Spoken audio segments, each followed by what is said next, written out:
Hello students, welcome তোমাদের TBR একাডেমিতে। আমি তোমাদের সৌপম স্যার। তো চলে এসেছি তোমাদের জন্য এনএম জিএম এর জন্য একটা লাইফ সায়েন্সের সেট নিয়ে।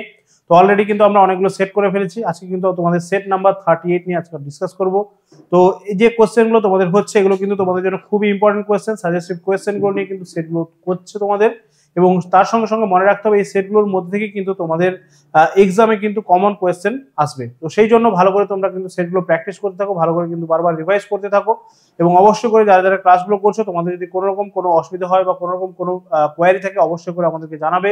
আমাদের হোয়াটসঅ্যাপ গ্রুপ রয়েছে, টেলিগ্রাম চ্যানেল রয়েছে, সেখানে তোমরা জয়েন হবে এবং সেখান থেকে কিন্তু তোমরা আমাদের সঙ্গে যোগাযোগ করতে পারবে এবং তোমাদের প্রবলেমগুলো কিন্তু সলভ করে দিতে পারবে। তো লিঙ্কগুলো তোমরা ডেসক্রিপশন বক্সে গেলেই পেয়ে যাবে। এবং আরেকটা জিনিস তোমাদেরকে মাথায় রাখতে হবে, যে ক্লাসগুলো হচ্ছে এই ক্লাসের যে ফ্রি পিডিএফগুলো, সেগুলো কিন্তু আমাদের যে হোয়াটসঅ্যাপ গ্রুপ রয়েছে সেখানে তোমরা পাবে। তো অবশ্যই করে কিন্তু তোমরা সবাই সেই গ্রুপে জয়েন হয়ে থাকবে। তো চলো আজকে আমরা ক্লাসটা স্টার্ট করব। তো দেখে নিই কোয়েশ্চেনগুলো কি কি রয়েছে। তো ফার্স্ট কোয়েশ্চেন কি রয়েছে দেখো, 106 বলছে আধুনিক ঘোড়া ইকুয়াসের আবির্ভাব। ঠিক আছে, আমরা জানি যে ঘোড়ার যে পূর্বপুরুষরা রয়েছে তাদের মধ্যে ইকুয়াস রয়েছে। তো ইকুয়াসের আবির্ভাব হচ্ছে কোন যুগে?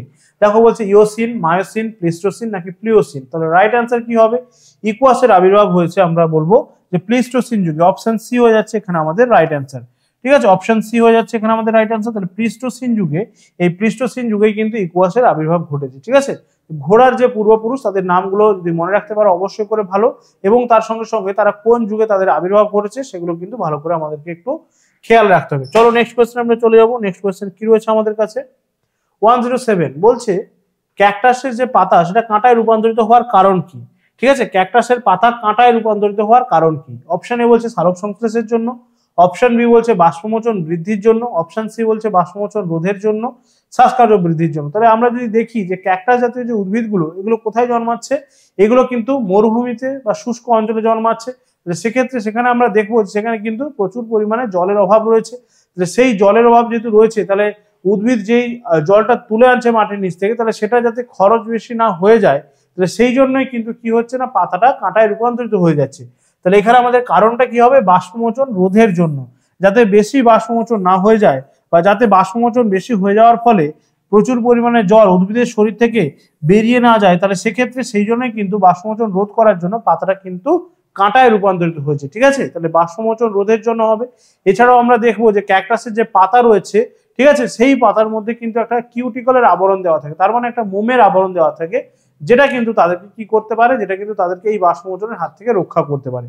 এছাড়াও তাদের যে পাতা রয়েছে সেটা কিন্তু রসালো হয়। ঠিক আছে, এবং এদের মূল কিন্তু মাটির অনেক গভীর পর্যন্ত যায়। এই সমস্ত যে অভিযোজনগত বৈশিষ্ট্যগুলো, এগুলো কিন্তু ক্যাকটাসের ক্ষেত্রে আমাদের একটু মনে রাখতে হবে।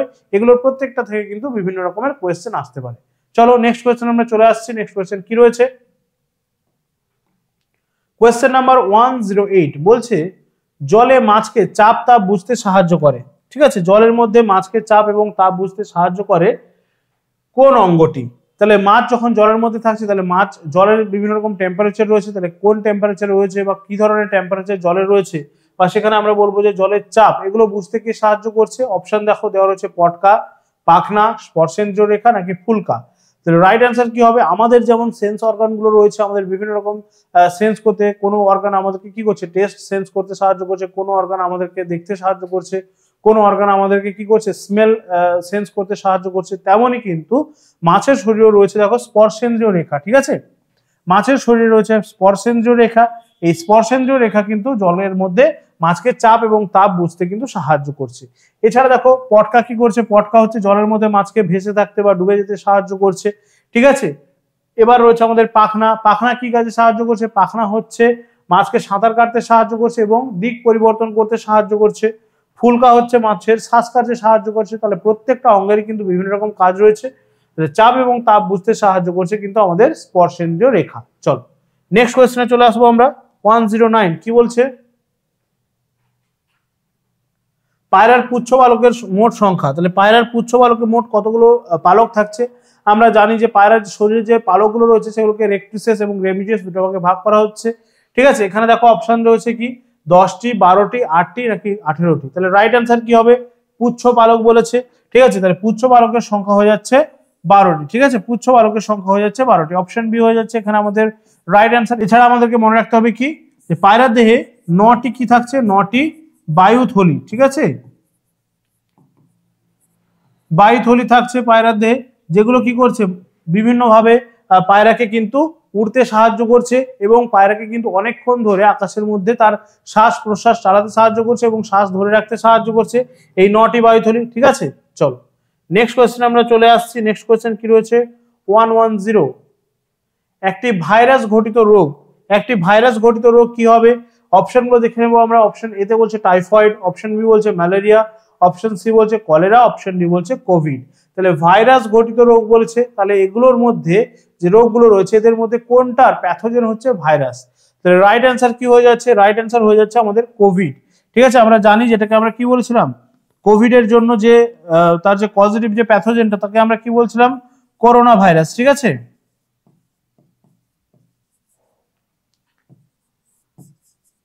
করোনা ভাইরাস আমরা বলছিলাম। এই করোনা ভাইরাস মনে রাখতে হবে কি, এটা হচ্ছে কিন্তু a single strand RNA virus. ঠিক আছে, এটা কিন্তু সিঙ্গেল স্ট্র্যান্ড আরএনএ বা এসএসআরএনএ আমরা বলবো। সিঙ্গেল স্ট্র্যান্ড আরএনএ ভাইরাস একটা করোনা ভাইরাস, মনে রাখতে হবে।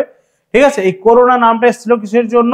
এর শেপটা হচ্ছে ক্রাউন শেপ বা মুকুটের মতো দেখতে। ঠিক আছে, মুকুটের মতো দেখতে বলে একে বলা হচ্ছিল ক্রাউন শেপ বা মুকুটের মতো দেখতে বলে কে আমরা বলছিলাম যে করোনা ভাইরাস। ঠিক আছে, চলো এর সঙ্গে আরেকটা মনে রাখতে হবে কোভিড-19 আমরা বলছিলাম। কোভিড-19 কেন বলছিলাম? মনে রাখতে হবে যেহেতু এটা প্রথম দেখা গিয়েছিল 2019 সালে। ঠিক আছে, 2019 সালের নভেম্বর মাসে কিন্তু এটা প্রথম কিন্তু নিউজে আসে। 2019 সালের নভেম্বর মাসে এটা প্রথম নিউজে আসে। তো সেই জন্য এই 2019 সালের জন্য কিন্তু এখানে বলা হচ্ছে কে কোভিড-19, মনে রাখতে হবে। তাহলে এটা হচ্ছে ভাইরাস ঘটিত রোগ, কোভিড হচ্ছে, এবং এর জন্য পজিটিভ প্যাথোজেনটা হচ্ছে সিঙ্গেল স্ট্র্যান্ড আরএনএ বা কোভিড ভাইরাস বা করোনা ভাইরাস আমরা বলছিলাম। এবং যেহেতু এটাকে মুকুটের মতো দেখতে, ঠিক আছে, বা ক্রাউন শেপের দেখতে, এই জন্য এটাকে আমরা বলছিলাম করোনা। যেহেতু 2019 সালে প্রথম এটার নিউজে এসেছিল বা প্রথম এটাকে দেখা গিয়েছিল, সেই জন্য একে বলা হচ্ছিল কোভিড-19। ঠিক আছে, আচ্ছা এবারে মনে রাখতে হবে আমাদের যে টাইফয়েড এবং কলেরা এই দুটো হচ্ছে ব্যাকটেরিয়া। ঠিক আছে, ব্যাকটেরিয়া ঘটিত রোগ, এবং ম্যালেরিয়া হচ্ছে কি আদ্য প্রাণী বা প্রোটোজোয়া। ঠিক আছে, আদ্য প্রাণী বা প্রোটোজোয়া ঘটিত রোগ ম্যালেরিয়া আমরা জানি। প্লাজমোডিয়াম ভাইভ্যাক্স হচ্ছে একটা আদ্য প্রাণী বা প্রোটোজোয়া। ঠিক আছে, চলো, এবং টাইফয়েডের জন্য পজিটিভ যে প্যাথোজেনটা তার নাম হচ্ছে সালমোনেল্লা টাইফি হচ্ছে একটা ব্যাকটেরিয়া। তাহলে এই ব্যাকটেরিয়া ঘটিত রোগ হয়ে যাচ্ছে টাইফয়েড, এবং তার সঙ্গে সঙ্গে মনে রাখতে হবে কলেরা। ঠিক আছে, ভিব্রিও কলেরি হচ্ছে একটা ব্যাকটেরিয়া, এটাও হচ্ছে একটা ব্যাকটেরিয়া ঘটিত রোগ। এবং কলেরার যে ভাইরাসটা সেটার শেপ হচ্ছে মনে রাখতে হবে কমা শেপের। ভিব্রিও কলেরি যে ব্যাকটেরিয়াটা রয়েছে সেটা কিন্তু কমা শেপের একটা ব্যাকটেরিয়া। ঠিক আছে, চলো নেক্সট কোয়েশ্চেন আমরা চলে আসছি। কোয়েশ্চেন নাম্বার 111 দেখো কি বলছে, নিম্নের কোন শস্যটি মাটিতে N2 এর পরিমাণ বৃদ্ধি করে? তাহলে এদের মধ্যে কোনটা নাইট্রোজেনের পরিমাণ বাড়াচ্ছে, মাটির মধ্যে নাইট্রোজেনের পরিমাণকে বাড়াতে সাহায্য করছে? দেখো অপশন এ বলছে সূর্যমুখী, অপশন বি বলছে মটরশুঁটি, অপশন সি বলছে আলু, এবং অপশন ডি তে বলছে জোয়ার। তাহলে রাইট অ্যান্সার কি হয়ে যাবে? রাইট অ্যান্সার হয়ে যাচ্ছে এখানে মটরশুঁটি। ঠিক আছে, সিম্বি গোত্রের উদ্ভিদ আমরা পড়েছি যে সিম্বি গোত্রের উদ্ভিদের মূলে কি থাকছে? রাইজোবিয়াম থাকছে। রাইজোবিয়াম কি করছে?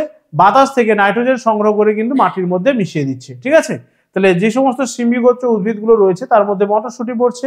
মটরশুঁটি কি করছে? মাটির মধ্যে নাইট্রোজেনের পরিমাণ কিন্তু বাড়াতে সাহায্য করছে। চলো, এখানে কিন্তু আলুর কথাটা আমাদেরকে মনে রাখতে হবে। আলু হচ্ছে কি, যদিও মাটির নিচে থাকে, এটা কিন্তু একটা কাণ্ড। ঠিক আছে, এটা কিন্তু একটা কাণ্ড মনে রাখতে হবে, মৃদগত কাণ্ড মনে রাখতে হবে। ঠিক আছে, সেক্ষেত্রে অনেকেই কিন্তু এই জায়গাটা ভুল করে ফেলে, যেহেতু মাটির নিচে থাকে অনেকেই ভাবে এটা হচ্ছে মূল, কিন্তু নয়, আলু হচ্ছে কিন্তু মৃদগত কাণ্ড।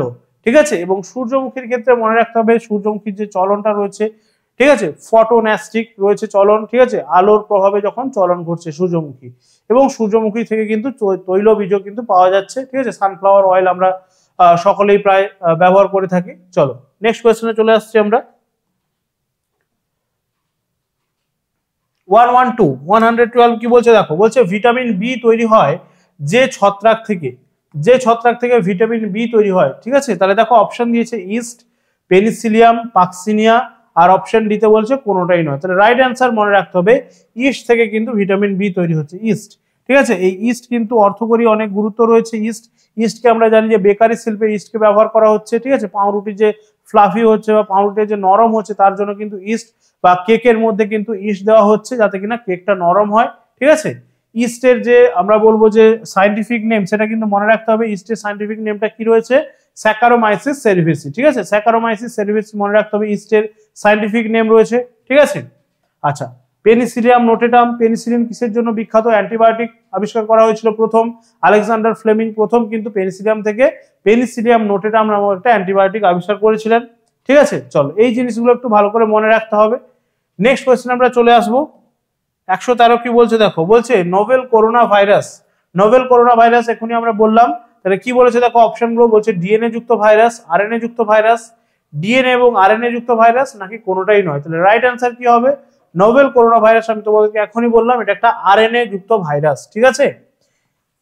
এর মধ্যে যে নিউক্লিয় বস্তুটা রয়েছে বা এর মধ্যে আমরা বলবো যে নিউক্লিক অ্যাসিড রয়েছে সেটা হচ্ছে কিন্তু আরএনএ, ঠিক আছে। এবং মনে রাখতে হবে এটা কিন্তু সিঙ্গেল স্ট্র্যান্ড আরএনএ, এসএসআরএনএ বলবো আমরা, ঠিক আছে। সিঙ্গেল স্ট্র্যান্ড আরএনএ বা এসএসআরএনএ বলবো, ঠিক আছে। চলো নেক্সট কোয়েশ্চেন আমরা চলে আসছি। নেক্সট কোয়েশ্চেন কি রয়েছে? প্রোটিন বাঁচোয়া খাদ্য হলো, প্রোটিন বাঁচোয়া খাদ্য কাকে বলা হচ্ছে, ঠিক আছে, বা প্রোটিন স্পেয়ারিং ফুড কাকে বলা হচ্ছে? দেখো বলছে শ্বেতসার, ফ্যাট, ভিটামিন নাকি খনিজ লবণ। রাইট অ্যান্সার কি হয়ে যাবে? রাইট অ্যান্সার এখানে আমাদের হয়ে যাচ্ছে শ্বেতসার বা কার্বোহাইড্রেট আমরা বলবো, ঠিক আছে। শ্বেতসার বা কার্বোহাইড্রেট বলবো। একে প্রোটিন বাঁচোয়া কেন বলা হচ্ছে? কারণ আমরা যদি প্রোটিন, আমরা জানি যে আমাদের যে সুষম বা ব্যালেন্স ডায়েট রয়েছে তার মধ্যে কিন্তু 6টা খাদ্য উপাদান আমাদের থাকতেই হয়। কি কি রয়েছে তার মধ্যে? প্রোটিন, কার্বোহাইড্রেট, ফ্যাট, ঠিক আছে। এছাড়াও কিন্তু ভিটামিন, খনিজ লবণ এবং জল রয়েছে। তাহলে এই 6টা খাদ্য উপাদান আমাদের ব্যালেন্স ডায়েট বা সুষম খাদ্যের মধ্যে থাকতেই হয়, ঠিক আছে। যদি কোনো কারণে আমরা দেখি যে প্রোটিনের আমরা সোর্স পাচ্ছি না বা প্রোটিন জাতীয় খাদ্য আমরা কিন্তু পাচ্ছি না, সেক্ষেত্রে কিন্তু বেশ কয়েকদিন আমরা কিন্তু এই শ্বেতসার জাতীয় খাদ্য খেয়েও কিন্তু চালিয়ে দিতে পারবো, ঠিক আছে। প্রোটিন যেখানে হয়তো কোনো কারণে আমরা পাচ্ছি না বা প্রোটিনের সোর্স কিন্তু আমাদের শরীরের মধ্যে যাচ্ছে না, সেক্ষেত্রে কিন্তু এই শ্বেতসার জাতীয় খাদ্য বা কার্বোহাইড্রেট খেয়েও কিন্তু আমরা বেশ কয়েকদিন কাটিয়ে দিতে পারবো, ঠিক আছে। তো সেই জন্য এই শ্বেতসারকে বলা হচ্ছে প্রোটিন বাঁচোয়া খাদ্য, ঠিক আছে। চলো নেক্সট কোয়েশ্চেন কি রয়েছে দেখো, বলছে ভ্রূণের স্বাভাবিক বৃদ্ধিতে সাহায্য করে। ভ্রূণের স্বাভাবিক বৃদ্ধিতে সাহায্য করছে কে? দেখো অপশনগুলো কি কি দিয়েছে? Vitamin C, vitamin A, vitamin D নাকি ভিটামিন ই। রাইট অ্যান্সার কি হবে? ভ্রূণের বৃদ্ধিতে সাহায্য করছে। তাহলে মনে রাখতে হবে ভ্রূণের বৃদ্ধিতে সাহায্য করছে কে? ভিটামিন ই, ঠিক আছে। আচ্ছা, ভ্রূণের বৃদ্ধিতে সাহায্য করছে কিন্তু ভিটামিন ই। সেই জন্য একে কি বলা হচ্ছে? যেহেতু এ বন্ধ্যাত্ব প্রতিরোধ করছে, ঠিক আছে, ভ্রূণের বৃদ্ধিতে সাহায্য করছে এবং বন্ধ্যাত্ব প্রতিরোধ করছে, তো সেই জন্য একে অ্যান্টি স্টেরিলিটি ফ্যাক্টর বলা হচ্ছে, ঠিক আছে। ভিটামিন ই কে বলা হচ্ছে অ্যান্টি স্টেরিলিটি ফ্যাক্টর। এছাড়া আমাদের যে ভিটামিন এ, ডি এবং সি এর যে কাজগুলো সেগুলো কিন্তু আমাদেরকে মনে রাখতে হবে। সি কি করছে? স্কারভি রোগ প্রতিরোধ করছে। ভিটামিন সি স্কারভি রোগ প্রতিরোধ করছে, ঠিক আছে। অ্যান্টি স্করবিউটিক ফ্যাক্টর বলা হচ্ছে একে। অ্যাসকর্বিক অ্যাসিড ভিটামিন সি এর রাসায়নিক নাম। ভিটামিন এ কি করছে? ভিটামিন এ রাতকানা বা নিকটালোপিয়া প্রতিরোধ করছে, জেরপ্থ্যালমিয়া প্রতিরোধ করছে, সেই জন্য একে বলা হচ্ছে অ্যান্টি জেরপ্থ্যালমিক ফ্যাক্টর। ভিটামিন এর রাসায়নিক নাম মনে রাখতে হবে রেটিনল, ঠিক আছে। ভিটামিন ডি কি করছে? আমাদের শিশুদের ক্ষেত্রে রিকেট রোগ প্রতিরোধ করছে এবং বড়দের ক্ষেত্রে অস্ট্রিওম্যালেসিয়া, তো সেই জন্য একে অ্যান্টি র্যাকাইটিক ফ্যাক্টর বলা হচ্ছে, ঠিক আছে। ভিটামিন ডি এর রাসায়নিক নাম হয়ে যাচ্ছে ক্যালসিফেরল, ঠিক আছে। এছাড়াও মনে রাখতে হবে যে ভিটামিন এ, ডি, ই এবং কে এগুলো হচ্ছে কি? ফ্যাট সলিউবল, ঠিক আছে। এগুলো হচ্ছে ফ্যাট সলিউবল। এছাড়া হচ্ছে বি আর বি কমপ্লেক্স আর হচ্ছে সি হচ্ছে কি? ওয়াটার সলিউবল, ঠিক আছে। এগুলো কিন্তু আমাদেরকে মনে রাখতে হবে। ভিটামিন থেকে কিন্তু তোমরা কোয়েশ্চেন অবশ্যই করে পাবে। ভিটামিন হচ্ছে খুব একটা ইম্পর্টেন্ট টপিক, তো সেই জন্য ভিটামিনের যে যে ব্যাপারগুলো রয়েছে বা ভিটামিনের যে রাসায়নিক নাম রয়েছে, কোনটা কোন ভিটামিনকে কি ফ্যাক্টর বলা হচ্ছে, ভিটামিনের কাজগুলো এবং তার সঙ্গে সঙ্গে বিশেষ করে তাদের যে অভাবজনিত যে রোগগুলো রয়েছে সেগুলো কিন্তু ভালো করে তোমাদেরকে প্রিপেয়ার করতে হবে, ঠিক আছে। এর মধ্যে থেকে অবশ্যই করে কিন্তু তোমরা কোয়েশ্চেন পেয়ে যাবে। চলো নেক্সট কোয়েশ্চেন কি রয়েছে দেখো আমাদের 116 কি বলছে? ভাসমান মূল কোথায় দেখা যায়, ঠিক আছে। ভাসমান মূল কোথায় দেখা যায়? অপশনগুলো দেখো, বলছে পানি ফল, কচুরিপানা, ক্লামাইডোমোনাস নাকি কেশরদাম। ভাসমান মূল মানে যেই মূল কিন্তু সবসময় ভেসে থাকছে, সেটা কিন্তু মাটির সঙ্গে টাচ হচ্ছে না, ঠিক আছে। তাহলে রাইট অ্যান্সার কি হয়ে যাচ্ছে? রাইট অ্যান্সার হয়ে যাচ্ছে কিন্তু আমাদের দেখবো কচুরিপানার ক্ষেত্রে, ঠিক আছে। কচুরিপানা জলের উপরিতলে ভেসে থাকছে, ঠিক আছে, জলের উপরিতলে কচুরিপানা ভেসে থাকছে, তো সেক্ষেত্রে এর ক্ষেত্রে কিন্তু ভাসমান মূল আমরা দেখতে পাবো। ঠিক আছে, ভাসমান মূল কিন্তু আমরা কচুরিপানার ক্ষেত্রে দেখতে পাচ্ছি। চলো নেক্সট কোয়েশ্চেন আমরা চলে যাই। নেক্সট কোয়েশ্চেন কি রয়েছে? ওকে, 117 কি বলছে? বুলবিল কোন মুকুলের পরিবর্তিত রূপ? বুলবিল কোন মুকুলের পরিবর্তিত রূপ? বুলবিলের সাহায্যে বংশবিস্তার করছে কে? আমরা আগের দিনে দেখেছিলাম বুলবিলের সাহায্যে কে করছে না চুপড়ি আলু। ঠিক আছে,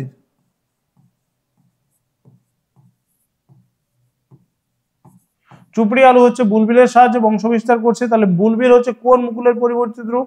অপশন বলছে দেখো শীর্ষ মুকুল, অপশন বি তে বলছে দেখো অগ্রমুকুল, অপশন সি বলছে কাক্ষিক মুকুল, অপশন ডি বলছে পুষ্প। তাহলে রাইট অ্যান্সার কি হয়ে যাচ্ছে? এইটা হচ্ছে গিয়ে কাক্ষিক মুকুলের একটা পরিবর্তিত রূপ। ঠিক আছে, কাক্ষিক মুকুলের পরিবর্তিত রূপ হচ্ছে বুলবিল, এবং বুলবিলের সাহায্যে বংশবিস্তার করছে কে? চুপড়ি আলু, মনে রাখতে হবে। ঠিক আছে, চলো নেক্সট কোয়েশ্চেন কি রয়েছে আমরা দেখে নেব। কোয়েশ্চেন নাম্বার 118 কি বলছে? বেদানার ভোজ্য অংশ, বেদানার ভোজ্য অংশ কি কি হবে? তাহলে দেখো বেদানার যে অংশটা আমরা খাচ্ছি বলছে মধ্যত্বক, অপশন বি বলছে রসালো বৃতি, অপশন সি বলছে শস্য, অপশন ডি বলছে রসালো বীজত্বক। তাহলে বেদানার কোন অংশটা আমরা খাচ্ছি? বেদানার যে রসালো বীজত্বক রয়েছে, বীজের উপরে যে আবরণটা, ঠিক আছে, বীজত্বক, সেটাকে কিন্তু আমরা খাচ্ছি। ভালো করে যদি তোমরা খেয়াল করো তাহলেই বুঝতে পারবে। ঠিক আছে, বেদানার যে বীজ রয়েছে সেই বীজের উপরের যে রসালো অংশটা সেটাই কিন্তু আমরা খাচ্ছি। ঠিক আছে, তাহলে বেদানার ভোজ্য অংশ হচ্ছে রসালো বীজত্বক। নেক্সট কোয়েশ্চেন কি রয়েছে দেখো, আজকে সেটা আমাদের সেকেন্ড লাস্ট কোয়েশ্চেন কি রয়েছে? বলছে কাজু বাদামের কোন অংশটি ভক্ষণ করা হয়? কাজু বাদামের কোন অংশটি ভক্ষণ করা হয়? বলছে দেখো বীজ, অপশন বি বলছে বীজপত্র, অপশন সি বলছে পুষ্পাক্ষ, অপশন ডি বলছে বীজপত্র ও পুষ্পাক্ষ। তাহলে কাজু বাদামের কোন অংশটা আমরা খাচ্ছি? কাজু বাদামের অপশন ডি দেখো যেটা দেওয়া রয়েছে বীজপত্র এবং পুষ্পাক্ষ, এটাকেই কিন্তু আমরা খাচ্ছি। ঠিক আছে, তাহলে ভোজ্য অংশ হচ্ছে, ভোজ্য অংশ মানে যেই অংশটাকে আমরা খাচ্ছি বা যে অংশটাকে আমরা কিন্তু ভক্ষণ করছি, ঠিক আছে, সেটাকে আমরা ভোজ্য অংশ বলছি। তাহলে রাইট অ্যান্সার হয়ে যাচ্ছে বীজপত্র এবং পুষ্পাক্ষ। ঠিক আছে, চল আজকে সেটার আমাদের last question, last but not list কি রয়েছে দেখো, বলছে কোনটি গ্রিনহাউস গ্যাস? নিম্নলিখিত কোনটি গ্রিনহাউস গ্যাস? অপশন কি দিয়েছে দেখো, অপশন এ দিয়েছে মিথেন, অপশন বি দিয়েছে হাইড্রোজেন, আচ্ছা অপশন সি তে একটু ভুল হয়ে গেছে, হাইড্রোজেন দেওয়া রয়েছে। যাই হোক, এটা একটু তোমরা কারেকশন করে নেবে, একই অপশন হয়ে গেছে। ঠিক আছে, এটাকে তোমরা জাস্ট এ সেকেন্ড নাইট্রোজেন করে নেবে। ঠিক আছে, চলো নো প্রবলেম। চলো তাহলে অপশন এ বলছে মিথেন। ঠিক আছে, অপশন এ বলছে আমাদের কি? অপশন এ বলছে আমাদেরকে মিথেন, অপশন বি আমাদেরকে কি বলছে দেখো হাইড্রোজেন, আর অপশন সি বলছে দেখো আমরা বলবো নাইট্রোজেন। ঠিক আছে, অপশন সি তে আমাদের নাইট্রোজেন চলে আসছে, এবং অপশন ডি হয়ে যাচ্ছে আমাদের কি? অপশন ডি হয়ে যাচ্ছে আমাদের অক্সিজেন। তাহলে আমরা জানি যে এদের মধ্যে কোনটি গ্রিনহাউস গ্যাস বলেছে, তাহলে গ্রিনহাউস গ্যাস কোনটা সেটা আমরা দেখে নেব। ঠিক আছে, আশা করি তোমরা সবাই অ্যান্সারটা করতে পারবে। ঠিক আছে, তোমরা সবাই নিশ্চয়ই অ্যান্সারটা করতে পারবে যে এখানে গ্রিনহাউস গ্যাস কোনটা। আমরা সবাই জানি যে মিথেন হচ্ছে কিন্তু এখানে গ্রিনহাউস গ্যাস। তাহলে মিথেনের আমরা সঙ্গে সঙ্গে কিন্তু সংকেতটা মনে রাখবো, মিথেনের সংকেতটা কি হয়ে যাচ্ছে সেটা আমরা মনে রাখবো। চলো ওকে, মিথেনের সংকেত কি হয়ে যাচ্ছে দেখো, মিথেনের সংকেত আমরা মনে রাখবো যে মিথেনের সংকেত হয়ে যাচ্ছে এখানে CH4, মিথেনের সংকেত হয়ে যাচ্ছে CH4 মনে রাখবো। মিথেনের আরেক নাম হচ্ছে কি? মিথেনের আরেক নাম হচ্ছে মার্স গ্যাস, মার্স গ্যাস, সেটাও কিন্তু আমরা মনে রাখবো। মার্স গ্যাস বলা হচ্ছে মিথেনকে, এবং এই মিথেন হচ্ছে কিন্তু বায়োগ্যাসের একটা কম্পোনেন্ট, বায়োগ্যাস, বায়োগ্যাসের একটা কম্পোনেন্ট মনে রাখতে হবে। মিথেন হচ্ছে একটা গ্রিনহাউস গ্যাস, মিথেনের সংকেত মনে রাখতে হবে CH4। ঠিক আছে, মিথেনের আরেক নাম হচ্ছে মার্স গ্যাস, মিথেন হচ্ছে বায়োগ্যাসের একটা উপাদান। ঠিক আছে, তাহলে এখানে হয়ে যাচ্ছে রাইট অ্যান্সার আমাদের কে? রাইট অ্যান্সার হয়ে যাচ্ছে এখানে আমাদের মিথেন, রাইট অ্যান্সার হয়ে যাচ্ছে আমাদের এখানে মিথেন। ঠিক আছে, অপশন এ হয়ে যাচ্ছে কিন্তু এখানে আমাদের, অপশন এ হয়ে যাচ্ছে এখানে আমাদের রাইট অ্যান্সার। ঠিক আছে, অপশন এ হয়ে যাচ্ছে এখানে আমাদের রাইট অ্যান্সার। চলো তাহলে এখানে আজকে আমাদের সেটটা কমপ্লিট হচ্ছে। তো প্রত্যেকটা সেটের মতো তোমরা কিন্তু এখানে কি পেয়ে যাচ্ছ, প্রত্যেকটা সেটের মতো এখানে কিন্তু তোমরা অ্যান্সার কিটা পেয়ে যাচ্ছ, যেখানে কিন্তু প্রত্যেকটা কোয়েশ্চেনে তোমাদের অ্যান্সার গুলো করে দেওয়া রয়েছে। তো অবশ্যই করে তোমরা কিন্তু এগুলোকে বারবার প্র্যাকটিস করতে থাকো, তার কারণ আপকামিং যে এক্সাম রয়েছে তোমাদের সেখানে কিন্তু খুবই ইম্পর্টেন্ট কোয়েশ্চেন গুলো, তো সেটগুলো যেগুলো তোমাদেরকে প্রোভাইড করা হচ্ছে সেগুলো কিন্তু তোমাদের আপকামিং যে এনএম জিএনএম এক্সাম রয়েছে তার জন্য কিন্তু খুবই ইম্পর্টেন্ট, একদম সাজেস্টিভ কোয়েশ্চেন, এর মধ্যে এই সেটগুলোর মধ্যে কিন্তু তোমরা কমন কোয়েশ্চেন পেয়ে যাবে। তো ভালো করে বারবার করে প্র্যাকটিস করতে থাকো, বারবার করে রিভাইজ করতে থাকো। তো যারা যারা ক্লাসগুলো করছো অবশ্যই করে যদি তোমাদের ভালো লেগে থাকে অবশ্যই করে তোমরা কিন্তু লাইক করবে, শেয়ার করবে বন্ধুদের সঙ্গে যারা যারা আপকামিং এনএম জিএনএম এর জন্য প্রিপারেশন করছে। এবং তার সঙ্গে সঙ্গে তোমরা কিন্তু যারা যারা আমাদের ক্লাসগুলো করছো তোমরা কিন্তু আমাদের হোয়াটসঅ্যাপ যে গ্রুপ রয়েছে সেখানে অবশ্যই করে জয়েন করবে। সেখানে কিন্তু এই সেটগুলোর পিডিএফ গুলো তোমাদেরকে কিন্তু প্রোভাইড করা হবে। তো চলো আজকে এই পর্যন্তই, নেক্সট ক্লাসে দেখা হচ্ছে। সবাই ভালো থাকবে, ভালো করে প্র্যাকটিস করতে থাকো। Tata, thank you.